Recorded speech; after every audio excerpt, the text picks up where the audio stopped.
Well, as we pointed out a couple of times already these past 2 weeks, there's always this rush at the end of the session to deal with something we knew was coming from the beginning.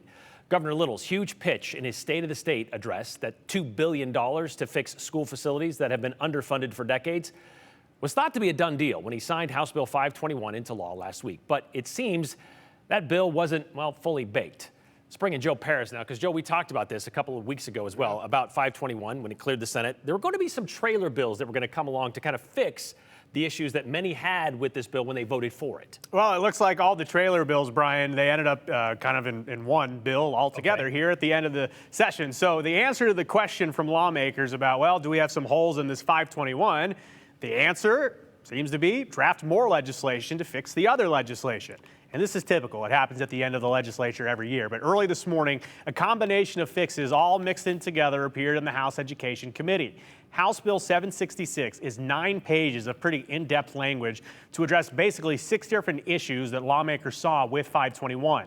Passed the full House a short time ago, and not a single representative voted no. Nobody voted against this. That means they're probably ready to go home. But some lawmakers don't find this type of lawmaking appropriate. We don't properly vet, in my opinion, when we have so many different topics in a bill. It's difficult to vet every single thing that happens. I thank everyone who has come to the table to deal with this, but I am frustrated that we continually have to come back because we don't properly vet an area. And when we say 521 was only a tax bill, we can see right here it is not a tax bill. These are education issues that should have been vetted properly by the Education Committee. So one of the comments that Representative McCann there refers to the Idaho Constitution and this idea that legislation should be on a single topic. And for perspective, I asked a veteran of Idaho politics for thoughts on the single subject bill question. Lieutenant Governor Scott Bedke, he and I sat down for Viewpoint this past Sunday, and he shared the reality to my question on it. They're very aware of what the Constitution says, but they're also very aware of what the courts have said with regard to their actions in the past vis-a-vis a single subject. And so if the legislature can see a golden thread through all of the issues, then that has historically satisfied the courts when these things have gone to court.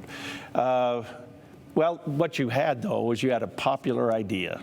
You know, the state is going to get into the business of building schools, and that's property tax relief. So you have a perfectly good vehicle that could drag, if you will, or carry other issues along with it that are, if you squint your eyes and cock your head, you know, you can see the interaction.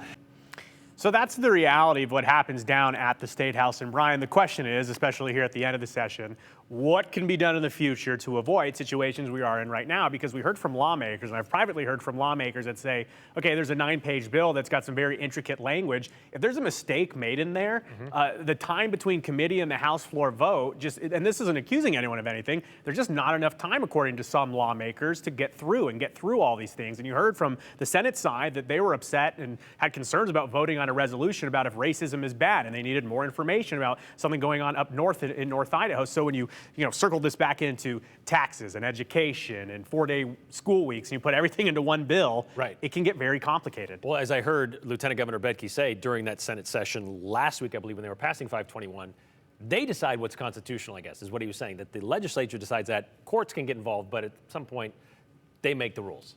It'll be interesting to see if any lawmakers have ideas on how they could avoid situations like this in the future, or if it's simply a nature of the beast. That's true. Thanks, Joe.